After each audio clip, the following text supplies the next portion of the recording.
and then we'll get started.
Good afternoon. Good afternoon, everyone. For those of you I have not met, my name is Tim Seidel. I'm the Vice President for University Advancement here at Eastern, and I'll be your host for this afternoon. Thank you. Welcome to the kickoff of our 89th academic year. It's great to see everyone here today. We want to start today's program by introducing the new employees who have joined our team over the past year. As you came in this afternoon, you were given a new faces flyer. I'm going to take just a couple of moments to introduce each new employee by unit. And when I call your name, please rise or stand up or give a shout so we can put a face to your name. And please hold all the applause until the end. We can appreciate everyone at the same time. In the Division of Academic Affairs, David Bentz, Teaching and Technology Learning Coordinator. Now I said to hold your applause. In athletics, Aaron Dickhausen, interim head softball coach, Zach Mills, head men's soccer coach, Andrew Woody, assistant football coach. In the College of Arts, Humanities, and Social Sciences, Catherine Allen, visiting assistant professor of anthropology, Tony Anderson, assistant professor of communication, Auburn Isaac, office specialist 2, Kevin, there's several of you? Kevin Giardini, Senior Instructor 2 of Integrative Studies. The Colleges of Business and Education. Brandon Yunti, Visiting Senior Instructor 2 of Economics. Tonya Williams, Office Specialist 2. Jimmy Zamora, Visiting Senior Instructor of Education. Thanks for the, that's good. Thanks for the call out. College of Science, Technology, Mathematics, and Health Sciences. Christopher Collins, Visiting Assistant Professor of Psychology. Jessica Ham, Assistant Professor of Physical Activity and Health. Tim Harrison, Senior Instructor 2 of Computer Science. And Christopher Walsh, Assistant Professor of Chemistry. In Facilities, Trevor Anger, Custodial Services Manager. John Garlitz, Director of Facilities and Planning. Keel Geckler, Painter. Mark Landman, Landscape Maintenance Coordinator. Katrina McClure, Custodian. Tara Pratt, Freight and Material Handling. And Asia Shearer, Custodian. In Financial Aid, Medea Brunette, Financial Aid Counselor and Literacy Coordinator. Jesus Pulayo, Financial Aid Counselor. In Head Start, Jennifer Goodman, Family and Community Partnership Manager. And Kyle Ludwig, Fiscal Coordinator. In Human Resources, Haven Carlson, Recruitment Coordinator. And in Information Technology, David Valenzuela, Analyst Programmer 1. Kenna Avila, Office Specialist 2. Jacob Thompson, Analyst Programmer 1. In the Learning Center, Taylor Smith, Accommodations Specialist. And in the Registrar's Office, this one just came in, so please apologize if I mess up your name. Rogelio Garay Marfin, Analyst Programmer 1. Thank you. I work well under pressure. Residence Life, Holly Faucher, Area Coordinator. Edna Morita, Area Coordinator.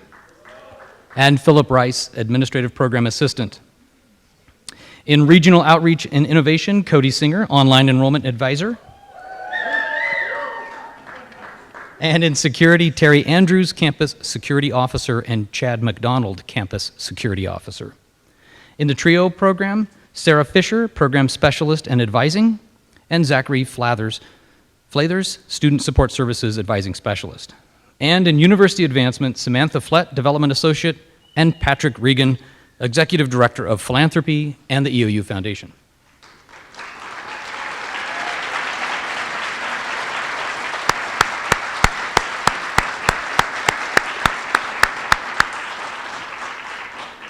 We also have with us today several special guests in the audience who we would like to acknowledge. Please stand when I call your name so we can say hello. From our Governing Board of Trustees, Chair David Nelson.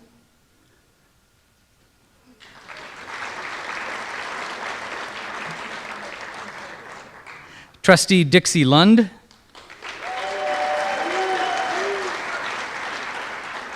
Trustee Gary Keller. Trustee Helen Moore. Trustee Quentin Durfee. Trustee Abel Mendoza. Trustee Cheryl Martin. And speakers and honored guests, ASEOU President Daisy Bedoya. EOU Foundation President, Dr. Pat Nearing. And members of the Denver Ginsey family, Dan Ginsey, Patsy Gay, and Jim and Char Evans.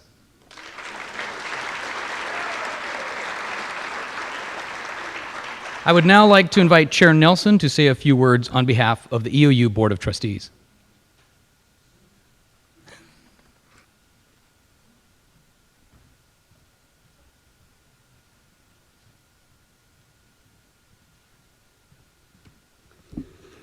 Well, thank you, and I really appreciate the strength and the work that we receive here at Eastern from the faculty. If you look past through the years, I've actually been involved with the university since about 1997 through various means, and was my honor to have known David Gilbert and the work that he did as far as the president, and then I saw the transgression, or whatever you want to call it, in the next 15 years until we hired President Insko as our president.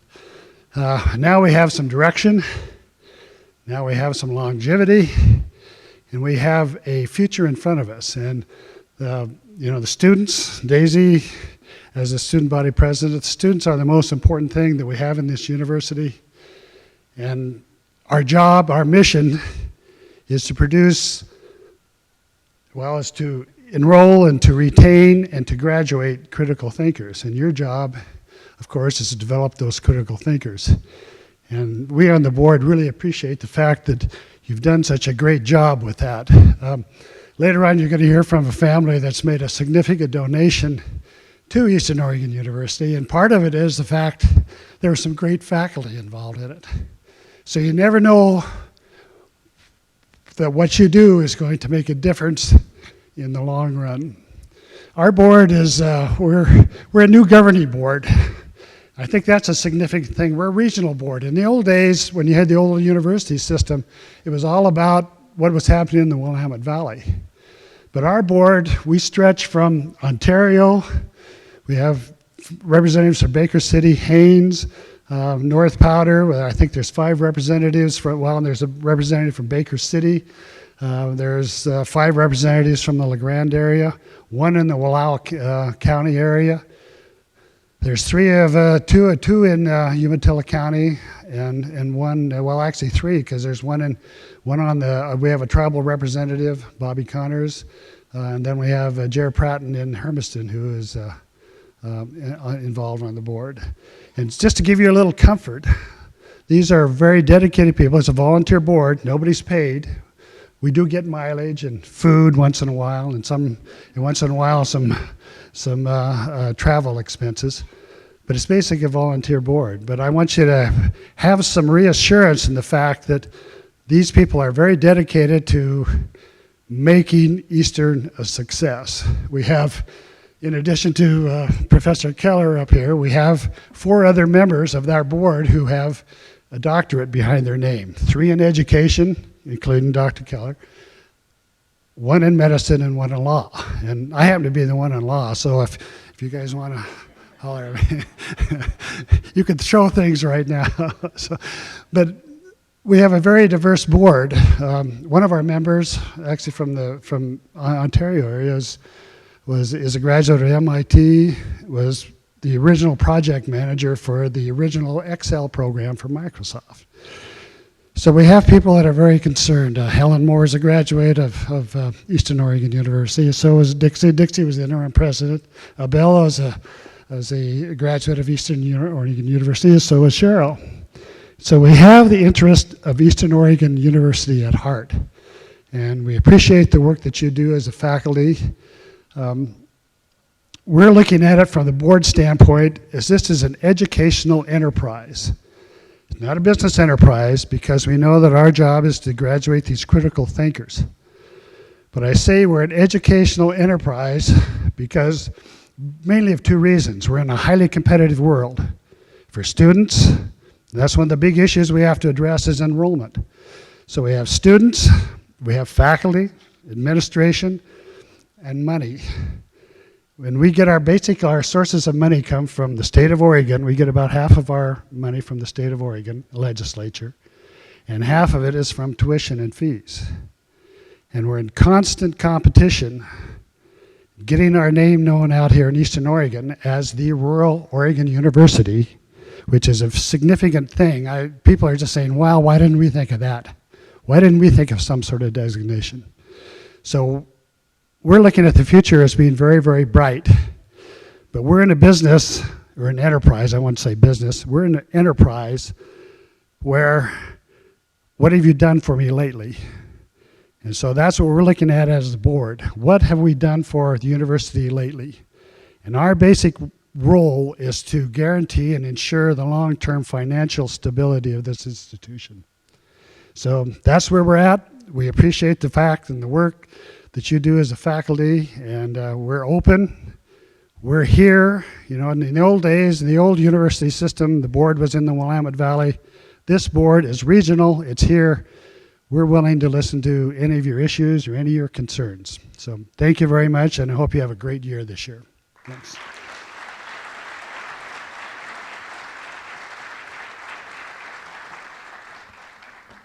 Thank you, Chair Nelson. I would now like to invite ASEOU President Daisy Bedoya to say a few words on behalf of our student government.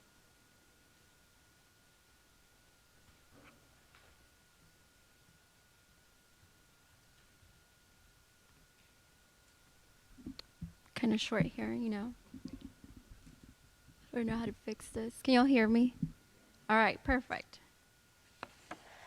Well, hello everyone. My name is Stacy Bedoya, and I would actually like to start with a quote that I searched because I really wanted to get my point across, and it goes like this. First, it's by Henry Ford. Coming together is a beginning. Keeping together is progress. Working together is success. With those words, let us work together to make the school year successful in all of our future endeavors. My name is Daisy Bedoya, as I stated before, daughter of Rosareli Sotelo de Los Angeles and Jose Bedoya Santoyo. For those who don't know me, I was born in Michoacán, Mexico. I am a first-generation student, and I will be graduating this year. Throughout my time at EOU, I have met amazing individuals who have become my friends, my mentors, and my support system. This is exactly what I aspire for us to do for years to come. First and foremost, I would like to say welcome back and welcome to all of our new faculty and staff members. I hope you all practice a little bit of self-care this past summer, and you're eager to keep supporting all of our new students and returning students that will join us next week. As a second-term student body president, I am excited to once again be the voice and advocate for the rest of the student body. While last year ASEOU had initiatives to raise awareness on sexual assault, such as Tenant Day, which I know a lot of you participated because we had more than 200 participants, it is our goal to double that number this year. We also were part of Walk a Mile of Her Shoes, which had 15 participants, including President Insco. We also partnered up with different organizations on campus. The biggest partnership that we had was with Shelter from the Storm, which, as you all know, it's an organization off campus. we partnered up with the Rest Life, we partnered up with the Multicultural Center, and supported clubs and organizations in various events they had. This year, we would like to continue to make partnerships with various departments on campus to raise awareness on mental health, sexual assault, and self-care. A few of our senators would also like to focus on out-of-state tuition. We want to make sure that as a university, we remember the communities we serve and make sure we keep EOU affordable for everyone. We also have senators who are interested in moving forward with the name change of the library. Our first initiative this year was adding our pronouns to our name tags. So you will see us wearing blue in our name tags every Friday, which I encourage you all to actually do. At least let the students know your name. Personally, I would like to work on making sure that as a university, we hold each other accountable. I want us to be a proactive university rather than a reactive one, so that when situations happen, we know exactly how to approach them. Everyone who works for the university should be aware of how to protect our students, and we need to stand with them to make sure they feel safe. Today, I ask you all to open your minds, your hearts, and ask you to work together. This year, I'm asking everyone to make sure we hold each other accountable by collaborating together to raise EOU out of the mountains. We have to make sure that every department of students is working together, because together we will be stronger. We have to make sure that every department, other than university advancement, is helping ASUOU send students to the capital. We have to make sure we are showing the different faces that come together as one here at EOU. I celebrate university advancement, TRIO, the Multicultural Center, and Student Affairs for always willing to advertise. I also celebrate Hogue for being so flexible and the folks who work there. The radio station for supporting us on trying to bring a more vibrant environment for EOU. And all the rest of the departments that have helped ASEOU, myself, or my team one way or another.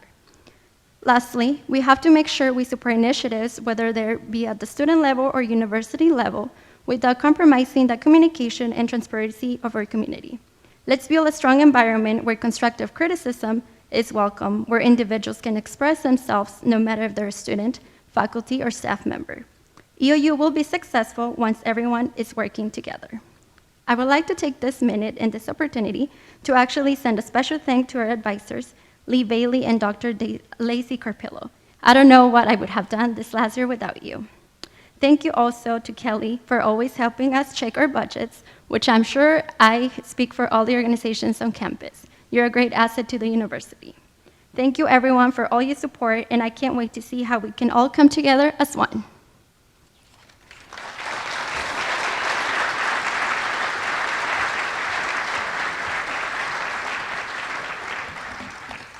Thank you, Daisy. I would now like to invite EOU Foundation President Dr. Pat Nearing to say a few words on behalf of the EOU Foundation.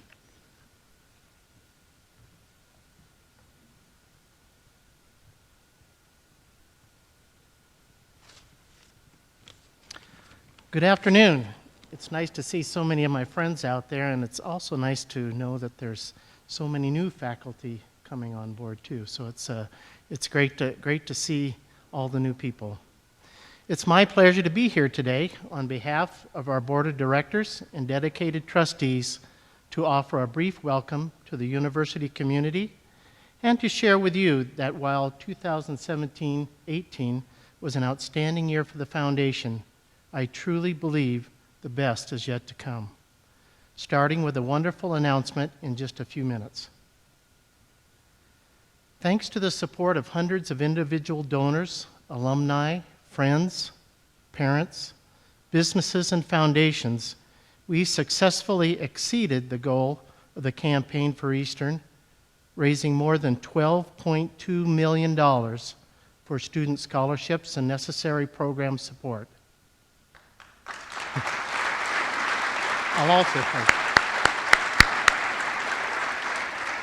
This past year, the foundation provided more than $600,000 in scholarships to students at Eastern Oregon University, another record.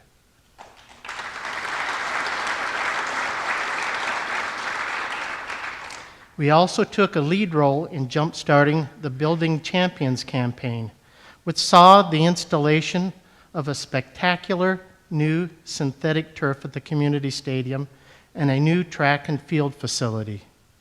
These two wonderful additions to our community along with the pending Fieldhouse facility, will go a long way to providing the transformational change that we see as critical for the future success of Eastern Oregon University, and we are proud to be partners in this vision. The Eastern Oregon University Foundation exists solely to support the needs and programs of Eastern Oregon University, and we remain keenly focused on ensuring student success, faculty advancement, and financial sustainability for the institution which we hold near and dear to our hearts. The values and principles which guide the university are shared by the Foundation's leadership and trustees. Through our outreach and activities, we strive to create a culture of philanthropy that will result in increased involvement in the life of the university, both in terms of financial contributions and in greater service to the students, faculty, staff, and leadership of Eastern Oregon University. In the coming year, we will embark on a new effort to create a strategic plan for the Foundation that provides additional support and direction for our organization and ultimately for everyone associated with the university. To get to where we want to go, we will need the collective input of all the alumni, donors, faculty, staff, friends, and partners of EOU. The journey of Ascent 2029 is just starting, and we are honored to partner with the university in striving for unprecedented success. As I shared at the beginning, our best is yet to come. Thank you.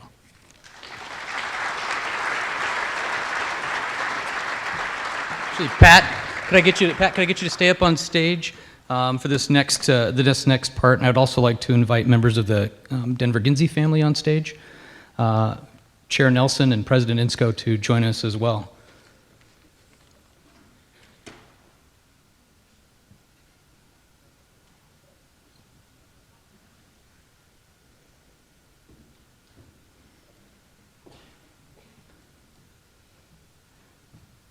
So I'm honored to share with you the next part of our program. Eastern Oregon University, or Eastern Oregon College of Education back then, looked a little different in the 1940s. There were fewer buildings, of course, and there were Studebakers parked around campus, and the grand staircase was in better shape.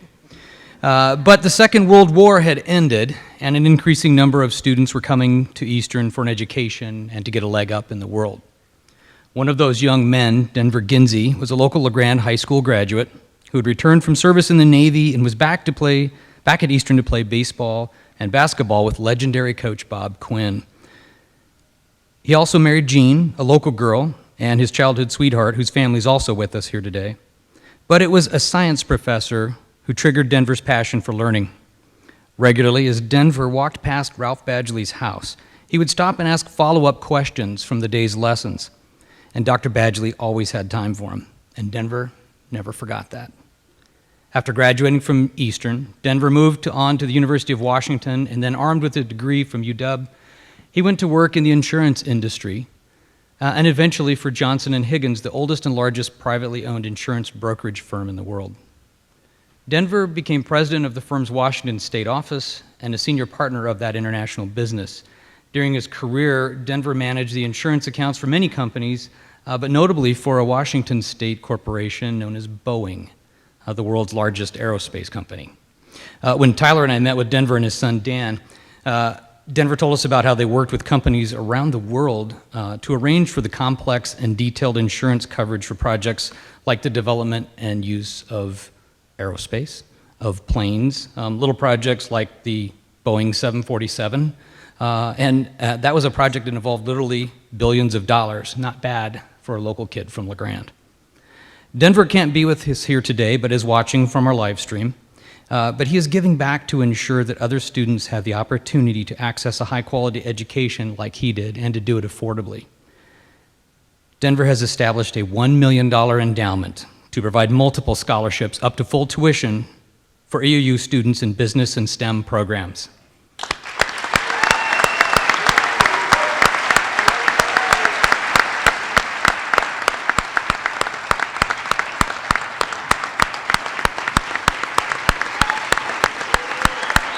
I don't know if you can see this, Denver, but you're getting a standing ovation.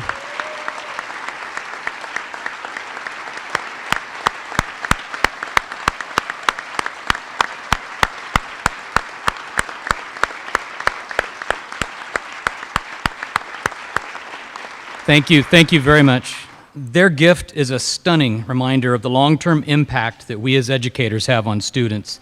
That yes, here at Eastern, we make a difference and we change lives. And although Denver could not travel to be with us here today, we're very happy to have Dan and Patsy here, along with family members Jim and Shar Evans. And I would like Dan to say a few words on behalf of the family. Dan?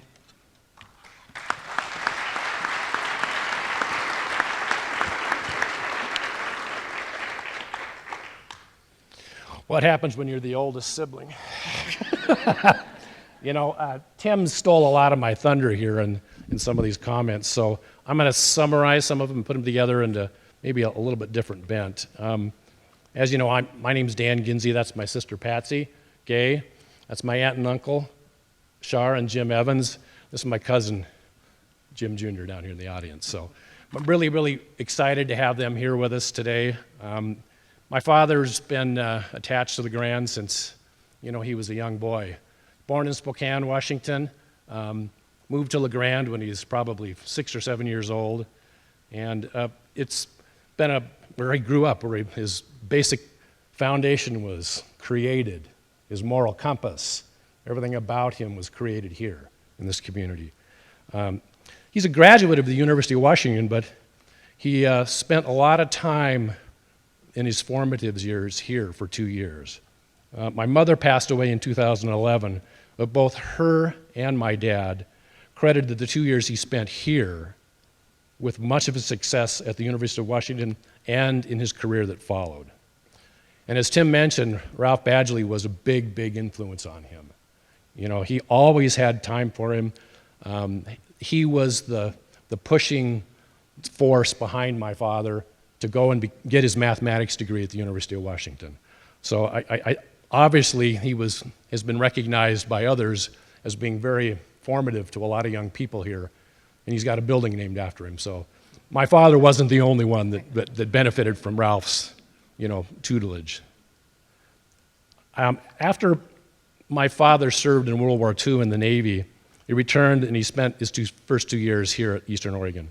Then he graduated from the University of Washington with a mathematics degree and entered the insurance industry. He was studying to be an actuary at first because that's what mathematicians do when they get their math degree.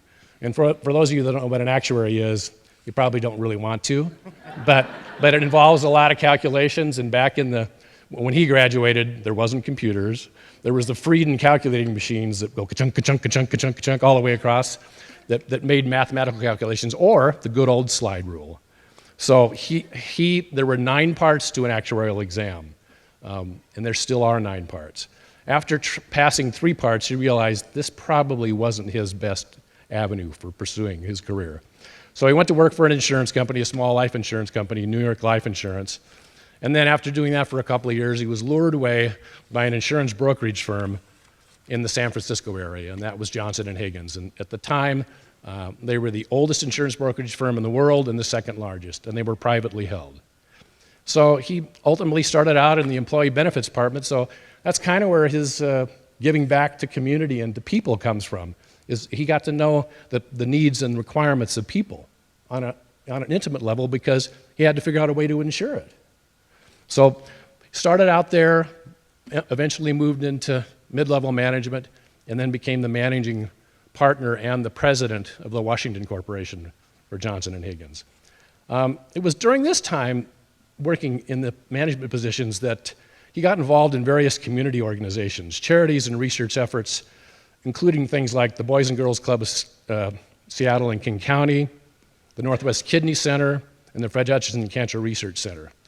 It became clear that my father had a knack for helping ideas and young minds flourish and grow. When my siblings and I started families of our own, he was quick to stress the importance of college education, and he created educational trusts for our children. He's very proud of the fact that all 6 of his grandchildren have gone on to complete degrees from schools such as London School of Economics, Seattle University, and Dartmouth. It seems that that math gene that he had didn't fall far from the tree. It's survived 2 generations so far. My brother and I both got degrees in accounting, him from the University of Washington, me from Seattle University. We both went on to work in public accounting firms, one of the big 8. My son, both my father and I, prior to our mathematics endeavors, we wanted to be electrical engineers. My son wanted to do the same thing. He's the only one that finally made it. He completed his degree in electrical engineering at Seattle University. So I can't forget about talking about the girls. Now, my daughter got a degree from Seattle U in marketing. My brother's daughter, a degree in psychology. Patsy's 3 boys, one a degree in chemistry, one a degree in economics from London School of Economics, and the football quarterback from Dartmouth got a degree in business with a major in film and media. So in that tradition, my father continues to set up trusts. We siblings now have 3 great-grandsons who also have educational trusts created for them. You know, after my dad retired, he looked for ways to stay involved in the community. He was on the board of the golf club that he loves down in the Coachella Valley, served on the board and then served as president. He invested in several medical and technology startups and also invested in many retirement communities through several limited partnerships. But I don't think my siblings and I knew exactly how much EOU meant to him until about 5 years ago.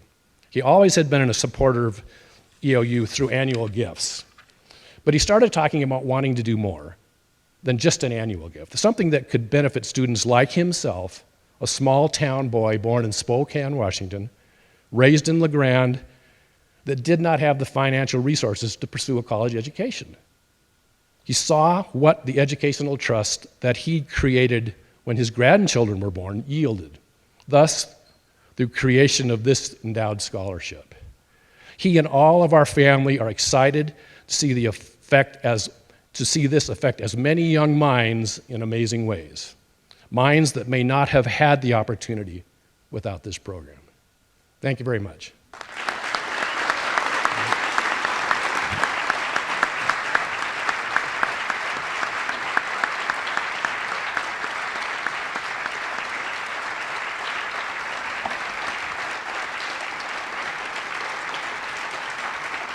Dan, thank you so much for being here today and sharing in this very special moment with us. To see how this incredible gift adds to the Ascent and all that we do, it's now my pleasure to invite President Insko to the podium for a State of the University. Tom?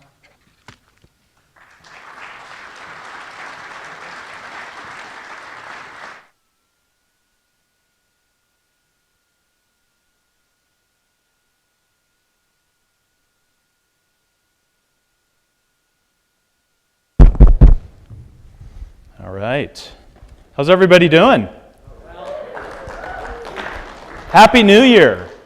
I just thought of that this morning. I'm like, I like this New Year better than January 1st. Students are arriving and such. Excitement on campus. And let me see if I can make sure I've got everything wired here. I almost want to stop with and not say anything, because Daisy's presentation or speech today and the gift that the Genzies have given to us just is such an example of what is great about EOU alum, about our faculty and staff that work here and the impact that we have on lives, and then Daisy talking about together it's possible, together we can achieve great things. So I'm finished. Yeah, I know. I'm between you and an adult beverage. I know. I understand. I promise I'll keep it to 45 minutes or less. No, I again want to acknowledge the Genzies. Dan and Patricia can be up here to present this on behalf of Denver. And all of you know EOU is truly an institution of access and opportunity. And a tremendous number of our students do not have the financial resources to go to seek their dream in higher education. And this is the largest gift by a living alum here at Eastern Oregon University. And frankly, I hope it's the beginning of many, many more, because I think we have such a compelling story for alumni and friends of this university. So thank you to your father and mother for their vision and their legacy that they're passing on here at Eastern Oregon University.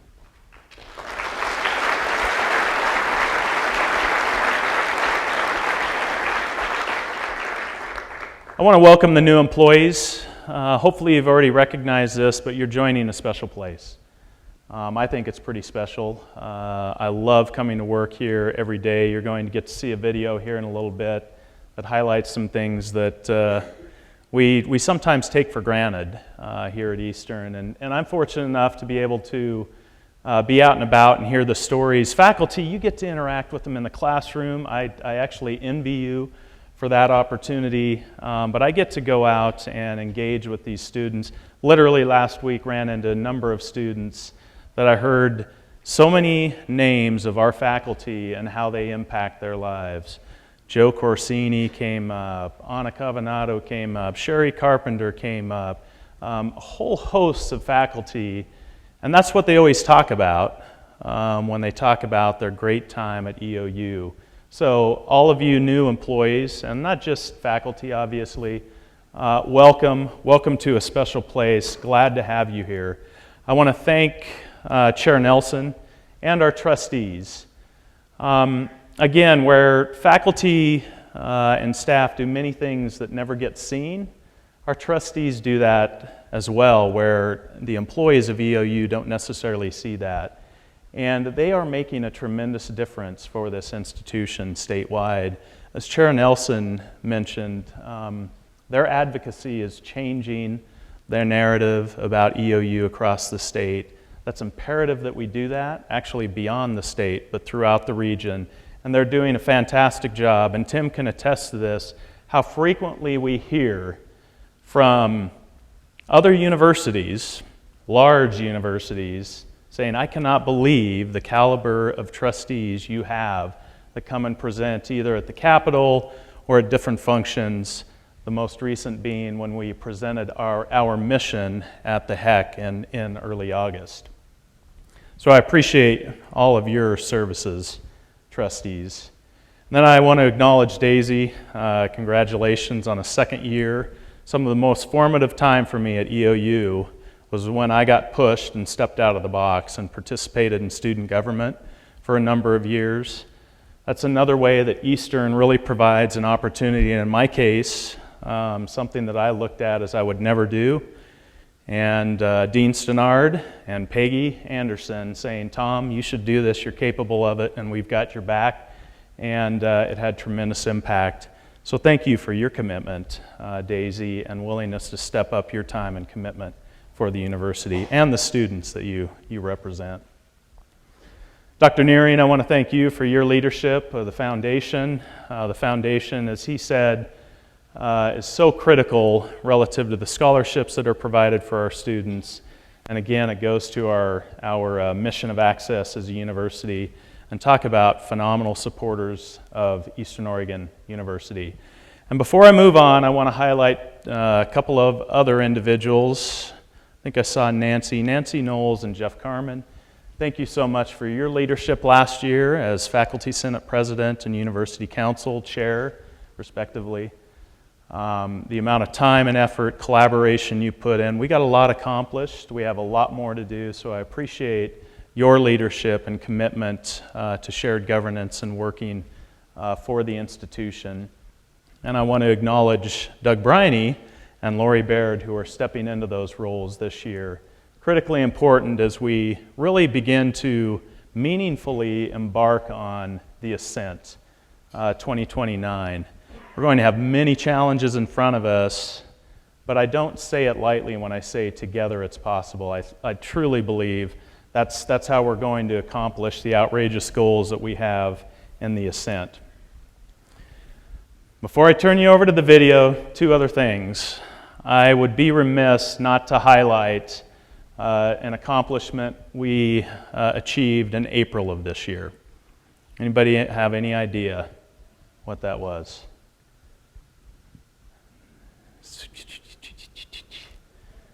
Good. I'm glad you kind of don't know, but I did mention it. So in April of this year, the Higher Ed Coordinating Commission voted to remove all conditions on the university.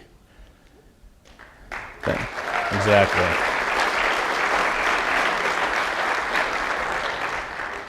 I don't want to dwell on the past, but I think it's important to acknowledge how far we've come in such a short time as a university. From 4 years ago, 2014, I guess we're pushing into our 5th year now. Being in the red, being in an extremely challenging environment, no one likes that, to a situation where I'll show you a graph at the end of my talk where we are extremely financially sound.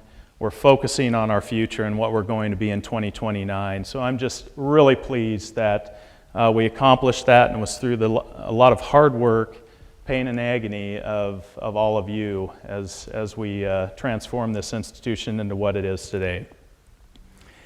Last but not least, please, because I don't think many of them are actually here, because they're probably out there working, during some time this week, stop one of our facilities folks and thank them for what they do.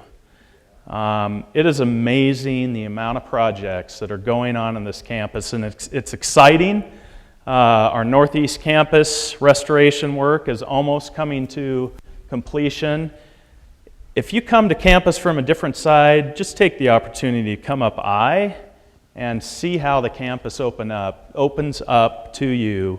And again, this is about leveraging the beauty of our campus.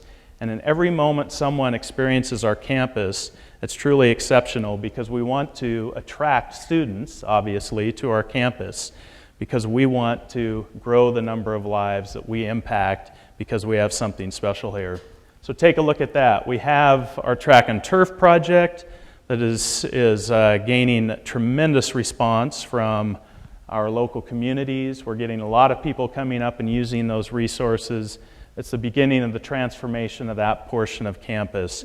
We have our IT infrastructure project. Not many of you probably go into the second floor of Ackerman, other than those of you in the humanities and social sciences.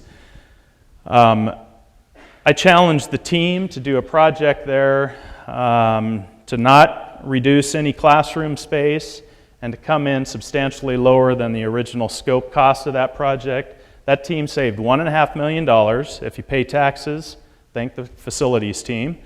$1.5 million, and we've moved all of our server activity up to above the floodplain. And we also have the best operating efficiency opportunity with this project now. So again, the facilities team are doing all these projects in the background as we provide the services to our students. This is next. Loso Hall begins. We have a team working on what it is we're going to do the upgrades. I was talking with the team. They were talking about interference with speakers because the old cabling and such that we have in here. But we're going to be spending $5.5 million in this facility over the course of the next year, plus or minus a few months, really upgrading this facility and enhancing our arts experience for our students going forward. I'm not going to dwell on the field house, but the field house was a huge win for us this February, getting $9 million of state support so we could build that facility. And really it's about transforming our South Campus and leveraging the field house yet again for an enrollment opportunity, but also to enhance economic vitality and of the region and energy on campus. We have plans to put the outdoor adventure program in there. We want to provide a much different and better experience for our students, and we want to grow that program. It obviously connects to our being Oregon's rural university. We're also looking at moving lab space for the physical activities and health program over there and leveraging the multi-purpose space that we'll have with hopefully track and multi-purpose courts. Again, all about attracting students to this area and also helping us fulfill our mission. And just so you're aware, bear with me, the projects that are coming down the pike that we'll be advocating for in the legislature this year is the renovation of Inlow, seismic renovation, and then the grand staircase. We're hoping we're able to get funding to do that. That, I would say, is the last kind of eyesore portion of our campus, that if we can get that accomplished, we'll also reopen up a gateway to our community that I think is vital to address the town gown opportunities that we have here at EOU and LeGrand. So I'm sorry to burn through that stuff, but I think it's important for all of you to know what we have going on in terms of infrastructure here that's critically important in really leveraging what we love here at this university. So with that, rather than me continuing to talk, as you know, I like to use videos. I would like to share a short video that really demonstrates what's so special about Eastern.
We tend to have the same dream that I have at some point to be able to travel and play basketball.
Together it's possible. EOU prides itself on being a university of access and opportunity. I'm proud of what we do here at EOU, but I'm more proud of our students and what they do.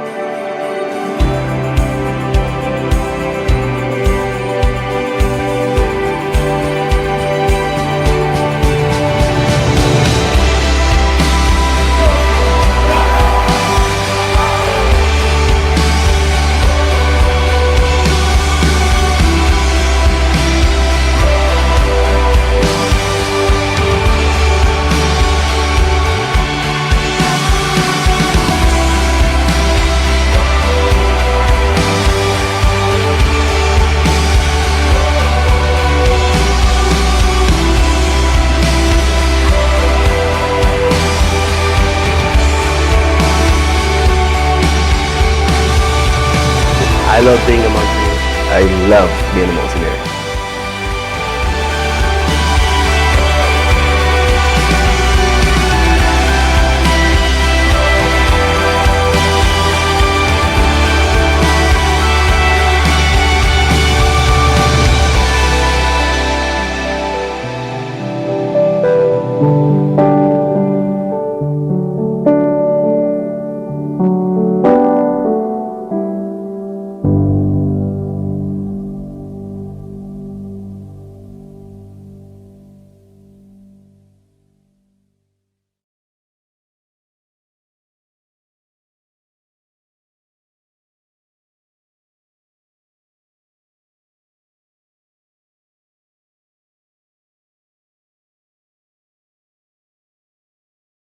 and more of reference to that as we move forward.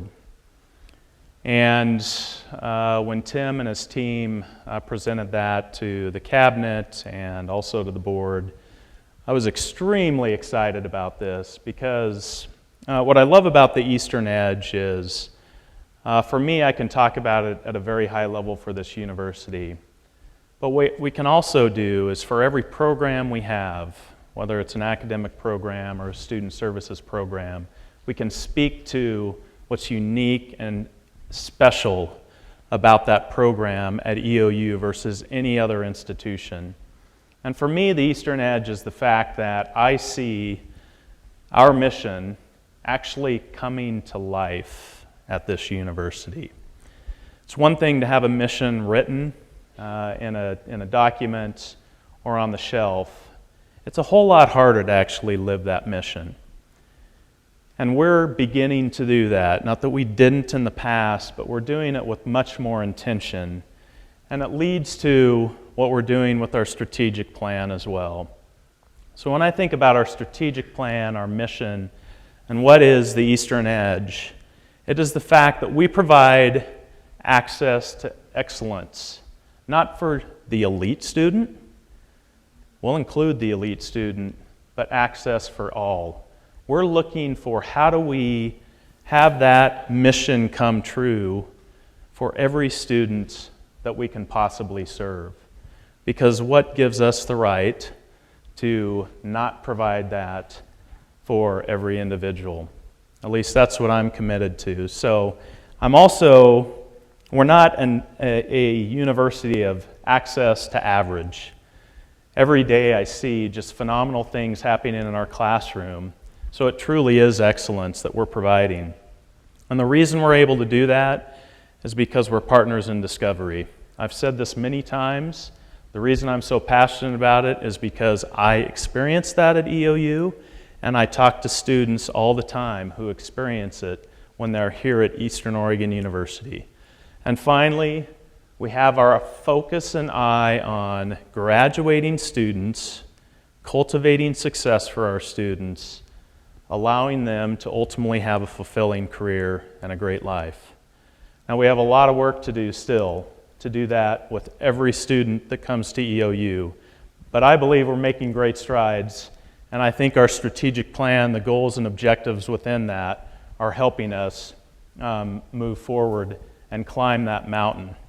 I told someone today in a text, I said, you know, the view is great when you're climbing the mountain. It's really good when you get to the top. But today I am acknowledging that the view is pretty good for EOU as we're climbing the mountain. I just highlight this when I talk about access to excellence. We're the most affordable institution in the state of Oregon, and we continue, even through the challenging financial times that we have, position ourselves even better. We have the lowest in-state tuition increase combined over the last 2 years of any institution. I think OSU and us are extremely close when you think about tuition and fees. But we're not just cheap. I've showed this before, and this is kind of my financial side. This is return on investment, and that's where EOU is number 2 in the state of Oregon of all institutions, number 3 in the whole Pacific Northwest in terms of impacting a student from where they started to where they came out of the institution. I think this means a lot. This is an edge that Eastern has relative to any other institution in the state. The other thing that we do that I'm extremely proud of and is critically needed in this state, if you look at demographics that I'll talk about, is the fact that we are pioneer in EOU online. And this is a space that we are focusing on, as everybody knows, with our review of Pearson Online Services. I did make that announcement this summer, but since this is the first time we're all together, I think everybody knows that we chose not to partner with Pearson Online Services. I appreciate everybody's feedback and engagement through that process. And what we found ultimately with Pearson was a partnership that wouldn't work because we had fundamentally some things that we were committed to that didn't work for them. That's fine. We learned a tremendous amount through that process, and we're going to continue to look at other alternatives. Because what you see here is a commitment actually by the state of Oregon, and we need to help with this, and that is building a future-ready Oregon. And we have, in the state of Oregon, 560,000 adults that have some college degree, but have not, or excuse me, some college education, but not a degree. Guess who can serve that? Guess who's got the edge? Us, especially if you look at price, and we're going up against OSU in that regard. If you look at the Pacific Northwest, there's 1.7 million adults that would benefit from getting their degree from Eastern Oregon University, because we are embarking on a knowledge economy. I think we've all heard about how automation is going to impact future jobs, and these are individuals that need the skills that we provide to advance in their careers. You've seen this chart before. You'll probably see it again. The bottom line are those that have no post-secondary education. There has been no recovery for them since the Great Recession. The middle line are those that have some post-secondary education. The top line are those with a degree. What line do we want people to be on? I sure want the top line. And we have a unique opportunity. Again, I believe in EDGE as an institution because we're positioned where we can provide what the knowledge economy is saying is needed in the workforce. It's provided through our liberal arts and professional degree programs because faculty, you've built this in to every program we've designed at Eastern Oregon University. We provide these essential skills. So the primary gap that we have is how do we connect as an institution to the external economy and help people understand that we are providing these skills. And that's why you're seeing more and more focus on things like the Rev Center, because we have to develop programs where we're partnering much more intentionally with the external community, enhancing the educational experience of our students, because we know that experiential learning, deep learning that happens that's connected to the classroom curriculum has so much more power than doing it alone. And so with things like the Urban Rural Ambassador Program that we started with the Portland State University, Marin, Peterson, and Dean Lau have been working on that. We hosted our first group just, 2 weeks ago. This is an exciting new program. I throw up just a few of the examples of what we're doing to integrate experiential learning, where we're going to continue to commit more and more resource and look at how faculty can integrate these kinds of experiences into the student experience. Go ASAP would be another example. The Cottonwood Crossing Summer Institute that's expanding significantly. All these are great examples of where we can really bring education to life and really demonstrate the Eastern Edge. Chair Nelson mentioned being designated Oregon's Rural University. And I know some people, when we were doing that, they're like, what does that mean?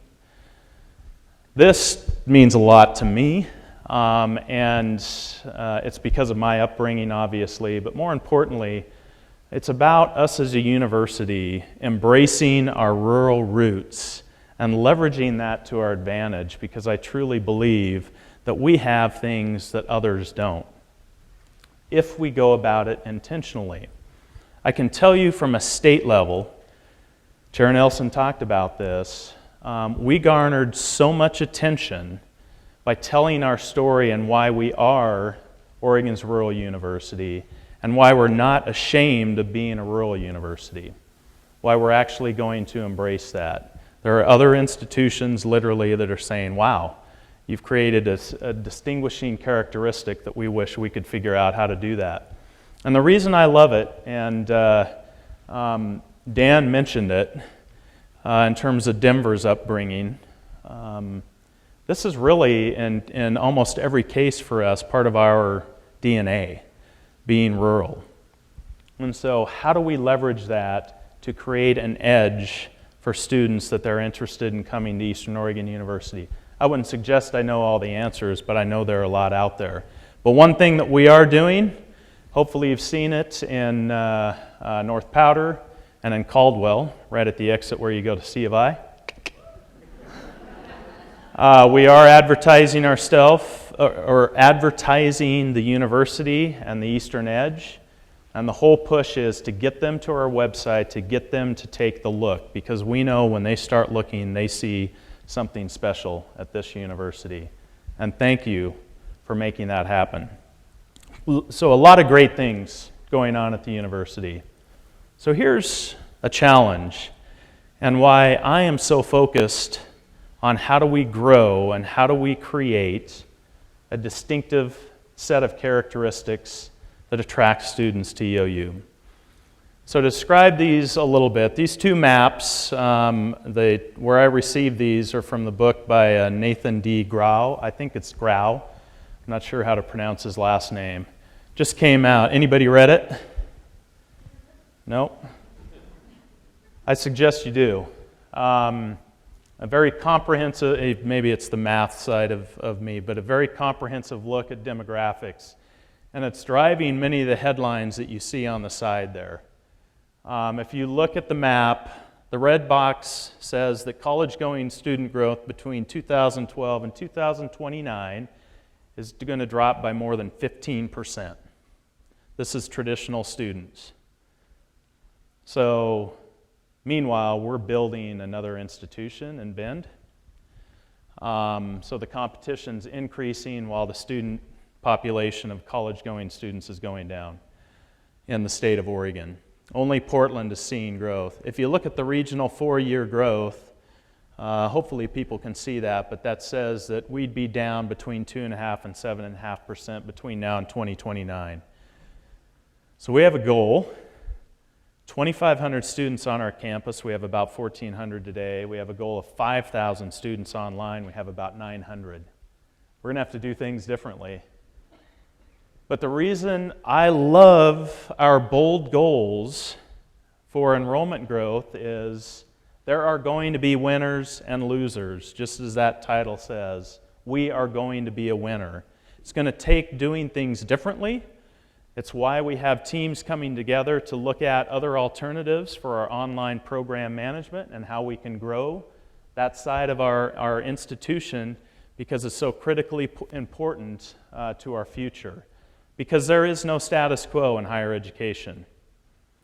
We're either growing or we're getting smaller, and I don't want to see us get smaller as a university, because that means serving less people, not growing the lives that we impact, not providing that edge that I'm so proud of at this university. So how are we going to do some of this? Don't worry, I won't get into all the details today. But Daisy actually said it. We've got to do it together. But I want to highlight the fact that we are in a good financial position as an institution. This is a good position to be in, given we're going into a legislative session that it's still questionable in terms of what kind of state support that we'll have. And given half our budget is designated or based on the state, we are most significantly impacted by what the state chooses to do of any institution. But fortunately, we've been diligent in developing a solid financial footing. We're building a good team that we're going to be able to identify our path forward and grow this university. I'm confident of that. Right, trustees? So I want to take us back and conclude with why we're all here today, why it's so exciting, and why it truly is a happy new year. Week of welcome, we have students showing up. I have 2 cousins showing up. It's great to experience it through their eyes. I told the Res Life folks, I'm not telling you who they are, but they're both coming in with a 4.0 plus, and little hint, one's going to be over in Gary Keller's business area, and another one's going to be hanging out with Anna and Joe and all the science folks. They're coming here excited, anxious, a little bit scared, and there is nothing that I would rather do than be with you here at Eastern Oregon University, working, partnering with these young, energetic, open minds and making their dreams come true for them. Just last week, last couple of weeks, the individual I'm holding that degree for, I didn't realize it at the time. I was at the Oregon Coastal Conference. It's a political thing.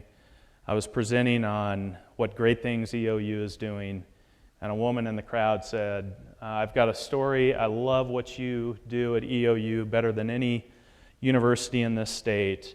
Young woman had to not pursue her dream because her sister died and had a child. And she took over being a mother for that child. But because of our online programs, she was able to continue to persist and get her degree. She's now getting married, she has a job, she's still caring for that child, and she hopes to have children of her own because we help provide that for her, obviously. I was in Pendleton last week. No, I didn't go to the roundup much, but to run into students that talk so highly of their time at Eastern, working at Interpath, another one at Lamb Weston. We have something special here. Be proud of what we're doing, but please don't accept where we are yet because we have a lot of work to do. I can't think of a better group to be working to get better with.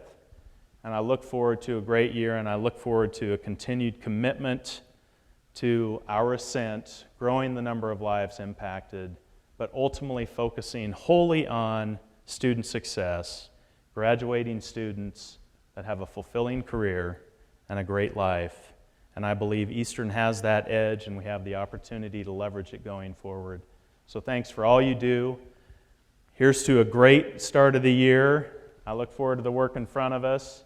And with that, I will close and let you all enjoy a fantastic reception and maybe an adult beverage or so. But welcome and good luck this year.